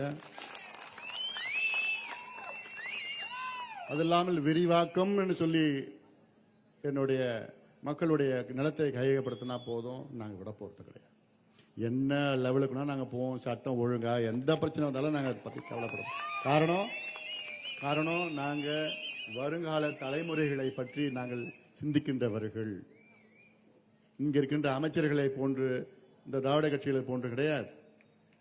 எப்படியாவது நடந்துட்டு போட்டோம், எப்படியாவது ஆக்கிரமிப்பு பண்ணிட்டு போட்டோம். இவ்வளோ காலத்துக்கு பிறகு, அதாவது நம்ம போராட்டத்துக்கு இங்க கடலூர் மாவட்டத்தில் பல வகையான போராட்டத்துக்கு பிறகு, பாட்டாளி மகிழ்ச்சியுடைய போராட்டத்துக்கு பிறகு 66 ஆண்டுகளுக்கு பிறகு அங்கே நிலம் கொடுத்தவர்களுக்கு வீடு பட்டா வழங்கியிருக்கின்றார்கள். எவ்வளவு நாளுக்கு பிறகு? 66 ஆண்டுகளுக்கு பிறகு அந்த வீடு பட்டா வழங்கியிருக்கின்றார்கள். அதற்கு நம்ம போராட்டம்.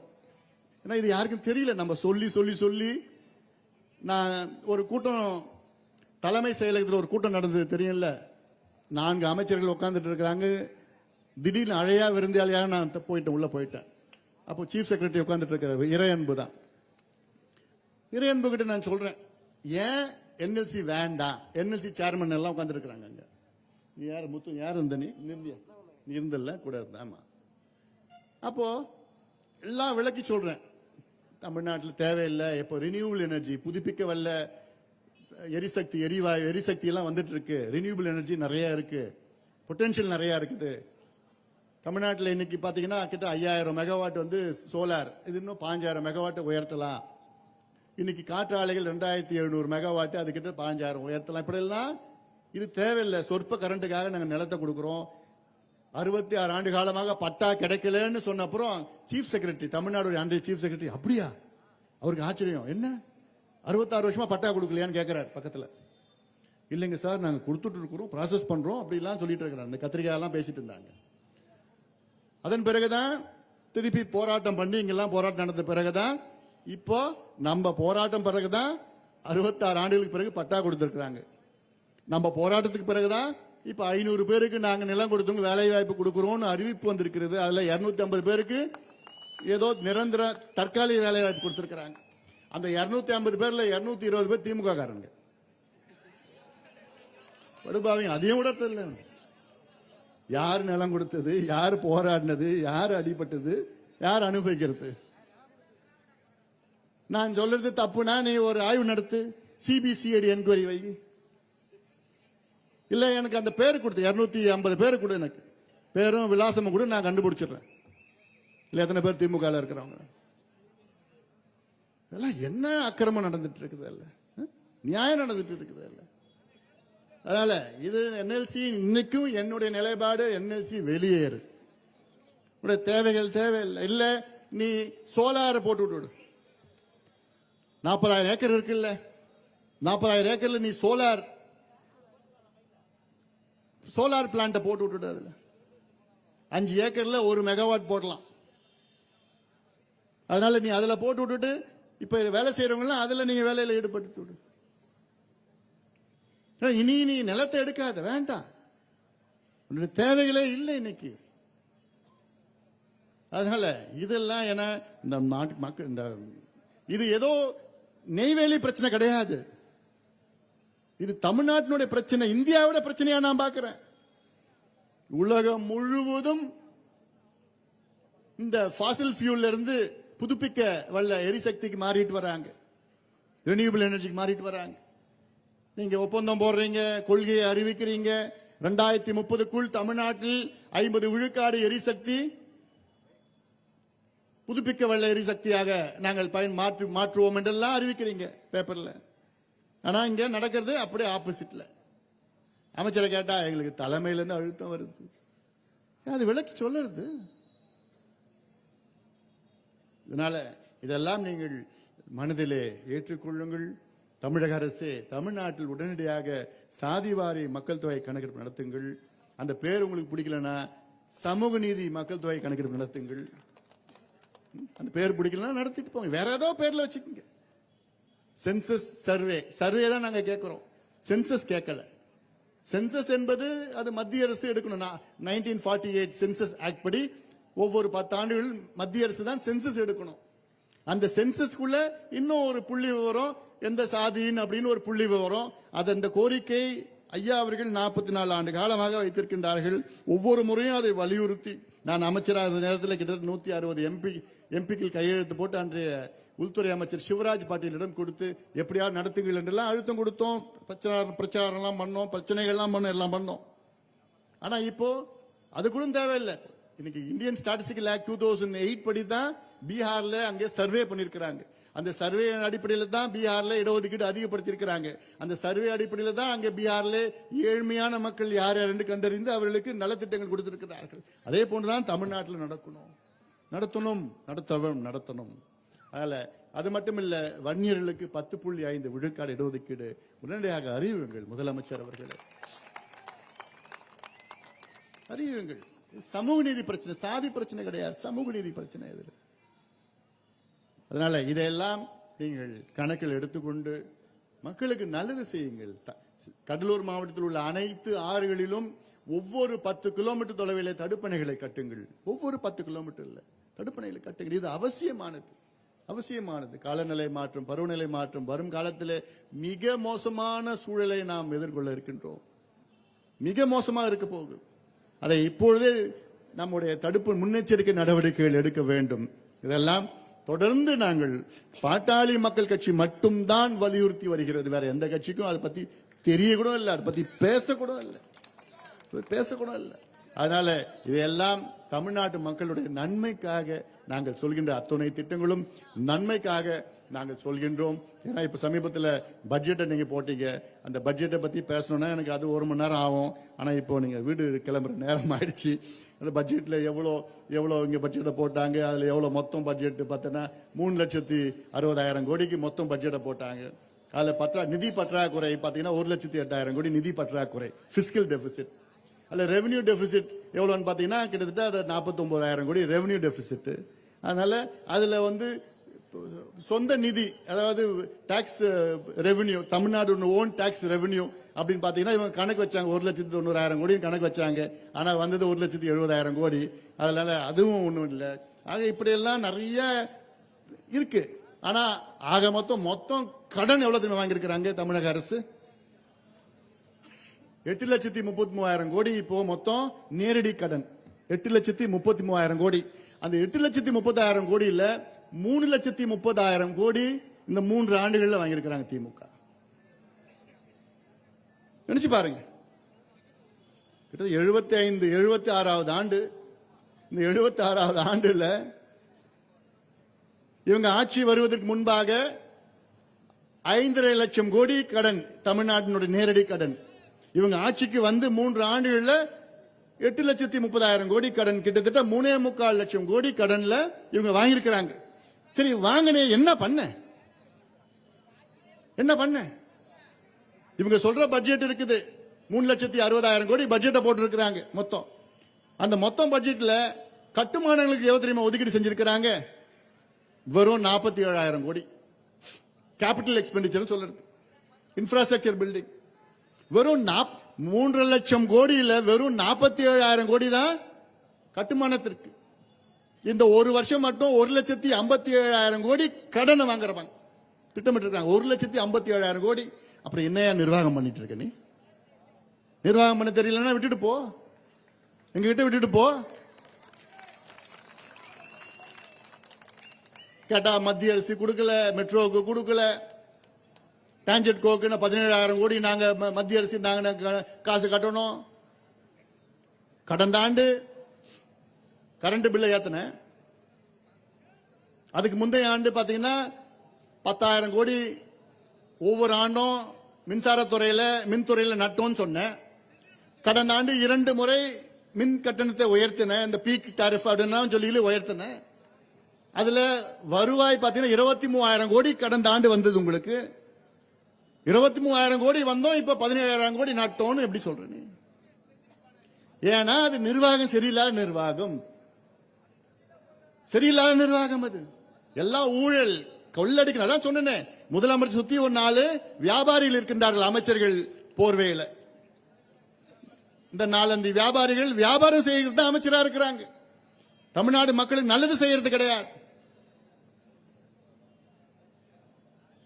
அதனால முதலமைச்சர் அவர்கள் நல்ல நேர்மையானவர்கள், அவர்களை உங்களை சுத்தி வைத்துக் கொள்ளுங்கள், நல்ல நிர்வாகம் செய்யுங்கள், மக்களுடைய பிரச்சனைகளை கண்டறியுங்கள், திட்டங்கள் கொடுங்க, நிறைய திட்டங்கள் கொடுங்க.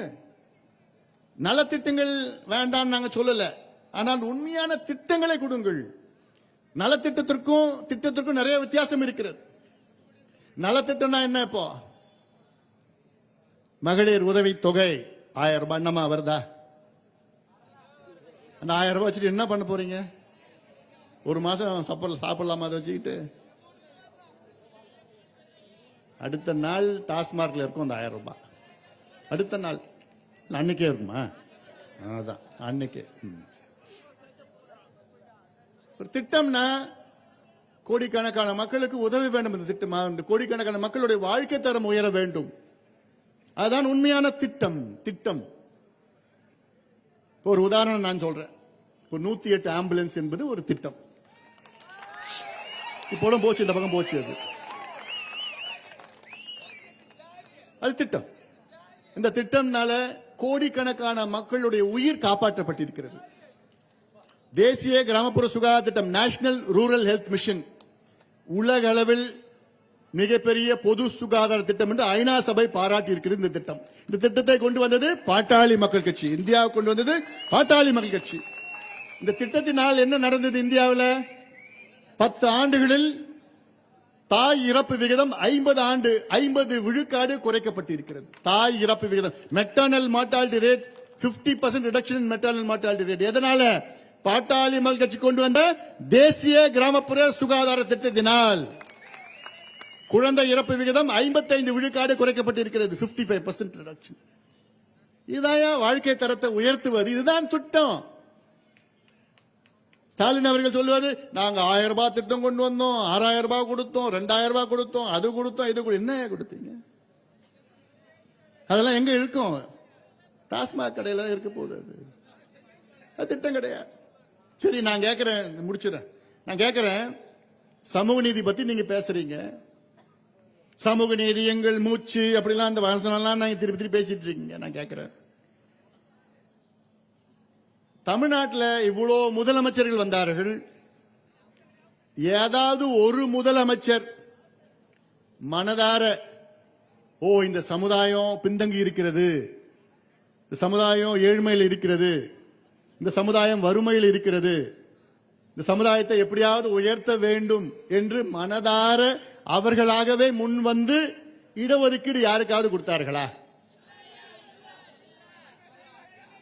நான் கேட்கிறேன், எந்த முதலமைச்சராவது தமிழ்நாட்டில் அவர்கள் முன் வந்து இந்த சமுதாயம் தாழ்ந்து இருக்கிறது, சமுதாயம் பாவமா இருக்கு எனக்கு பார்க்கிறதுக்கு, இந்த சமுதாயம் இடஒதுக்கீடு கொடுத்தா முன்னேறும் என்று தானாக ஏதாவது ஒரு முதலமைச்சர் முன் வந்து இடஒதுக்கீடு கொடுத்தார்களா? போராடி தமிழ்நாட்டில் இதுவரை கிடைத்த இடஒதுக்கீடு எல்லாம் போராடி பெற்றதுதான். அப்புறம் என்னையா சமூக நீதி கத்திரிக்காய் பத்தி நீங்க பேசுறீங்க? என்னமோ இவங்க அப்படியே கொடுத்துட்டாங்களாம். எப்படி கொடுத்தீங்க? உயிரை இழந்து காவல்துறையில் அடிபட்டு உதப்பட்டு வழக்குகளை பெற்று ஆயிரக்கணக்கான போராட்டங்களை நடத்தி அடிபட்டு பெற்றதுதான் இடஒதுக்கீடு. சமூக நீதி பற்றி பேசுவதற்கு உங்களுக்கு தகுதி கிடையாது. நீங்களாகவே முன் வந்து இடஒதுக்கீடு கொடுத்தா உங்களுக்கு சல்யூட் அடிப்பேன். ஆனா அப்படி யாரும் பண்ணலையே. நீங்க இந்தியாவுக்கு யார் சுதந்திரம் கொடுத்தா? யாரு நம்ம சொல்றோம்? ஆனா இவங்க சொல்றது பார்த்தா இப்ப வெள்ளக்காரங்க தானா அப்படியே சுதந்திரம் கொடுத்துட்டாங்களா? 100 ஆண்டுகள் போராட்டத்துக்கு பிறகுதான், அதன் பிறகு காந்தி அவர்கள் வந்தார். அவர் தலைமையில எத்தனையோ போராட்டத்துக்கு பிறகுதான் வெள்ளையர்கள் வேற வழி இல்லை அப்படின்னு கொடுத்துட்டு போனான். வெள்ளக்காரங்க ஐயோ இந்தியர்கள் பாவம், அவங்களுக்கு சமூக நீதி, அவங்களுக்கு விடுதலை கொடுத்துறோம்னு யாரும் கொடுக்கல. அதே போன்றுதான் தமிழ்நாட்டை ஆட்சி செய்கின்றவர்கள் செய்தவர்கள் எல்லாமே அந்த நிலையில் தான். யாரும் ஆசையா அவங்க உணர்வுபூர்வம் முன் வந்து நான் கொடுக்கிறேன் யாரும் சொல்லல. இந்தியாவில் ஒரே ஒரு கட்சி மட்டும்தான் தானாக முன் வந்து இடஒதுக்கீடு வழங்கி இருக்கிறது. எந்த கட்சி? பாட்டாளி மக்கள் கட்சி. பாட்டாளி மக்கள் கட்சி. நான் மத்திய சுகாதாரத்துறை அமைச்சராக இருந்த நேரத்தில் எங்கள் ஐயாவுக்கு ஒரு கோரிக்கை வைத்தார்கள். அவ்வளவுதான். ஒரு கடிதம் எழுதினாங்க. என்னன்னு, இந்தியாவில் உள்ள மருத்துவ கல்வியில ஆல் இந்தியா கோட்டாவில் தாழ்த்தப்பட்ட சமுதாயத்துக்கு 20 ஆண்டுகள் இடஒதுக்கீடு இல்லை, எப்படியாவது வழங்குகள் என்று ஐயாவுக்கு ஒரு கடிதம் எழுதினாங்க. ஐயா என்னை அழைத்து, அம்பா இது மாதிரி இல்லையாமே, உடனே கொஞ்சம் பண்ணிடுப்பா. அவ்வளவுதான். அது எத்தனை எதிர்ப்புகள் வந்தது எனக்கு தான் தெரியும். எல்லா எதிர்ப்புகளும் மீறி இந்த கோரிக்கை என்கிட்ட யாரும் சொல்ல கூட இல்லை. ஐயா என்கிட்ட வைத்தார். கோரிக்கை வைத்தது காரணத்தால் எவ்வளவு எதிர்ப்புகள் மீறி இந்திய அளவிலே தாழ்த்தப்பட்ட சமுதாயம் மற்றும் பழங்குடி மக்களுக்கு 22.5 விழுக்காடு மருத்துவ படிப்பிலே இடஒதுக்கீடு வழங்கியது பாட்டாளி மக்கள் கட்சி தானே. இதுதானே உண்மையான சமூக நீதி. நீங்க யாராவது போராடினீங்களா? எங்கேயாவது யாருக்காவது ஜெயிலுக்கு போனீங்களா? எங்கேயாவது வழக்கு வாங்கினீங்களா? ஒன்னும் கிடைக்கல, ஒன்னும் செய்யல. ஆனால் ஒரே ஒரு கோரிக்கை வச்சீங்க, ஒரு கடிதம் மூலமா கோரிக்கை வைத்தீங்க. அதற்கு நாங்க உங்களுக்கு கொடுத்தோம், இடஒதுக்கீடு கொடுத்தோம். தாழ்த்தப்பட்ட சமுதாயத்திற்கு பழங்குடி மக்களுக்கும் நிச்சயமா அவர்களுக்கு வேண்டும், தகுதியானவர்கள், அதனால் கொடுத்தோம். ஆனா தமிழ்நாட்டில் நீங்க சமூக நீதி பத்தி பேசிட்டு இருக்கீங்க. யாரை பத்தி பேசிட்டு இருக்கீங்க? என்ன பேசுறீங்க? 20 விழுக்காடு இடஒதுக்கீடு கொடுத்தாங்க. கொடுத்தீங்க. எப்படி கொடுத்தீங்க? வெள்ளக்காரன் கையெழுத்து போடுற மாதிரி தான் அதுவும்.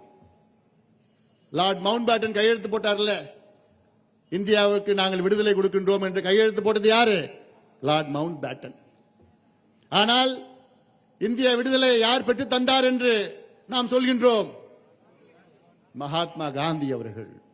அதே போன்றுதான் லார்ட் மவுண்ட் பேட்டன் ஸ்தானத்தில் திமுக அரசு, மகாத்மா காந்தி ஸ்தானத்திலே நம்முடைய மருத்துவர் ஐயா அவர்கள். அதற்கு எத்தனை உயிர்களை நாம் இழந்தோம், எத்தனை உயிர்களை இழந்தோம். நீங்க உண்மையிலேயே உங்களுக்கு சமூக நீதி மீது அக்கறை இருந்தால் எந்த உயிரிழப்பும் இல்லாம, எந்த வழக்கும் இல்லாம, எந்த போராட்டம் இல்லாம நீங்களே அழைச்சி நாங்க கொடுக்கிறோம், இடஒதுக்கீடு உங்களுக்கு கொடுக்கிறோம், நீங்க பின்தங்க இருக்கிறீங்க. வன்னிய சமுதாயத்தை மட்டும் இல்லை, எல்லா சமுதாயத்தையும் நான் சொல்றேன். அதற்காகத்தான் சாதிவாரி மக்கள் தொகை கணக்கெடுப்பு நடத்துங்கன்னு நான் சொல்றேன். நான் அது கூடமா உங்களுக்கு புரிஞ்சுக்கல, அது கூடமா தெரியல உங்களுக்கு. அதனால இதெல்லாம் நீங்கள் தெரிந்து கொள்ளுங்கள். தமிழக அரசே, முதலமைச்சர் அவர்களே, அதை மீண்டும் மீண்டும் சொல்கின்றேன், இதெல்லாம் செயல்படுத்துங்கள், செயல்படுத்துங்கள். இன்னைக்கு மீன் சொல்ற கலைஞர் அவர்களுடைய நினைவகத்தை திறக்கின்ற இந்த தருணம் உங்களுக்கு தெரியும் என்ன நடந்ததுன்னு தெரியும். அன்னைக்கு பாட்டாளி கட்சி ஒரு வழக்கு போட்டது நீதிமன்றத்தில், மெரினா கடற்கரையில் யாருமே அடக்கம் செய்யக்கூடாதுன்னு வழக்கு போட்டது. கலைஞர் அவர்கள் மறைவுக்கு பின்ன அந்த வழக்கு இரவு 10 மணிக்கு பாலு அவர்கள், வழக்கறிஞர் பாலு அவர்கள் எனக்கு தொலைபேசியில் தொடர்பு கொண்டு, ஐயா அந்த வழக்கு வந்திருக்கு, கலைஞர் அவர்களை மெரினா கடற்கரையில் அடக்கம் செய்யணும், திமுக அதை விரும்புகிறார்கள், ஆனா அந்த வழக்கு தான், நம்ம போட்ட வழக்கு தான் தடையா இருக்கு. ஐயா போன் பண்ண, ஐயா படுத்துட்டாரு, என்ன பண்ணலான்னு என்கிட்ட கேட்டார் பாலு. நான் ஒரு செகண்ட் கூட யோசிக்கல, பாலு அந்த வழக்கை திரும்ப பெறுங்க, ஒரு செகண்ட் கூட யோசிக்கல நான். பாலு சொன்னார், ஐயா காலைல ஐயா எழுந்த உடனே ஏதாவது சொல்லுவாருன்னா, பாலு ஐயா கிட்ட நான் சொல்லிக்கிறேன், உடனடியாக நீங்க வழக்கை திரும்ப பெறுங்க. இவ்வளவு பெருந்தன்மையா நம்ம இருந்திருக்கிறோம், இவ்வளவு பெருந்தன்மையா நம்ம இருக்கிறோம். ஆனா அவங்க இந்த 10.5 விழுக்காடு கொடுப்பதற்கு அவ்வளோ அழகழிப்பு பண்ணி, மனசார கூட உங்களுக்கு எல்லாம் கொஞ்சம் கூட ஒரு நன்றி கூட வேண்டாயா. அங்க பட்ரோல்ல வன்னிய சங்க இடம் 40 வருஷமா அங்க இருக்கிறோம் நம்ம. அந்த வன்னிய சங்க இடத்தை எவ்வளவு 500 காவலர்கள் போலீஸ்காரங்க வராங்க திடீர்னு. அங்க கிட்டத்தட்ட 200 பிள்ளைங்க படிச்சுட்டு இருக்கிறாங்க. 200 பிள்ளைங்க படிச்சிருக்காங்க. எல்லா சமுதாயத்தை சார்ந்தவங்க தான் அவங்க. அவங்க எல்லாம் வெளியே அனுப்பி பூட்டு போட்டி சீல் வச்சு என்ன நினைச்சிட்டு இருக்கீங்க நீங்க? அதனால இதெல்லாம் நாங்க சும்மா ஏதோ அமைதியா பார்த்துட்டு இருக்கோம் நினைச்சிட்டு இருக்காதீங்க. நல்லதில்லை உங்களுக்கு. அதெல்லாம் சொல்லதான் முடியும். அதனால இதெல்லாம் நீங்கள் தெரிந்து கொள்ள வேண்டும், மக்கள் புரிந்து கொள்ள வேண்டும், ஆட்சியாளர்கள் உணர வேண்டும். உணரவில்லை என்றால் விளைவுகளை நீங்கள் சந்திக்கக்கூடும். இந்த பொதுக்கூட்டத்தை மிக சிறப்பாக நடத்தி கொண்டிருக்கின்ற நம்முடைய அனைத்து மாவட்ட செயலாளர், குறிப்பாக முத்து அவர்கள் உள்ளிட்ட அனைத்து மாவட்ட செயலாளர்கள், மருத்துவர் ஆர்ஜி அவர்கள் மற்றும் மாவட்ட மாநில ஒன்றிய நிர்வாகிகள், குறிப்பாக ஒன்றிய பேரூர் நிர்வாகிகள், அப்புறம் ரவிக்குமார், சிவகுமார், குமார், திருமூர்த்தி, கோபி, பாலமுருகன், ஆமா ரவி, எங்க ரவி, முன்னாள் மாவட்ட செயலர் தம்பி ரவி அவர்கள் உள்ளிட்ட இந்த கூட்டத்தை மிக சிறப்பாக நடத்தி கொண்டிருக்கிற அத்துணை நிர்வாகிகளுக்கும் என்னுடைய நெஞ்சார்ந்த வாழ்த்துக்கள், பாராட்டுகள், நன்றியை தெரிவிக்கின்றேன். என் தம்பிங்கிட்ட ஒரு அன்பான ஒரு வேண்டுகோள், அமைதியா நீங்க போகணும், வீட்டுக்கு போய் பத்திரமா சேரணும். நீங்க வீட்டுக்கு போற வரைக்கும் எனக்கு பக்கு பக்கு பக்குன்னு இருக்கும். எனக்கு சத்தம் கிட்ட போட வேண்டாம், அமைதியா போகணும். பைக் கீக்கில் இப்படி இப்படி போகக்கூடாது, நேரா வீட்டுக்கு போகணும், வேற எங்கேயும் போகக்கூடாது. சரியா? ஏன்னா நீங்க எல்லாம் எனக்கெல்லாம் விலை மதிக்க முடியாத சொத்துக்கள். நீங்க எல்லாம் நீங்க எல்லாமே பத்திரமா பாதுகாப்பாக இருக்கணும். அதான் என்னுடைய ஆசை, என்னுடைய விருப்பம். நன்றி. நன்றி உரை சுதாகர், ஒன்றிய செயலாளர் சுதாகர். நன்றி.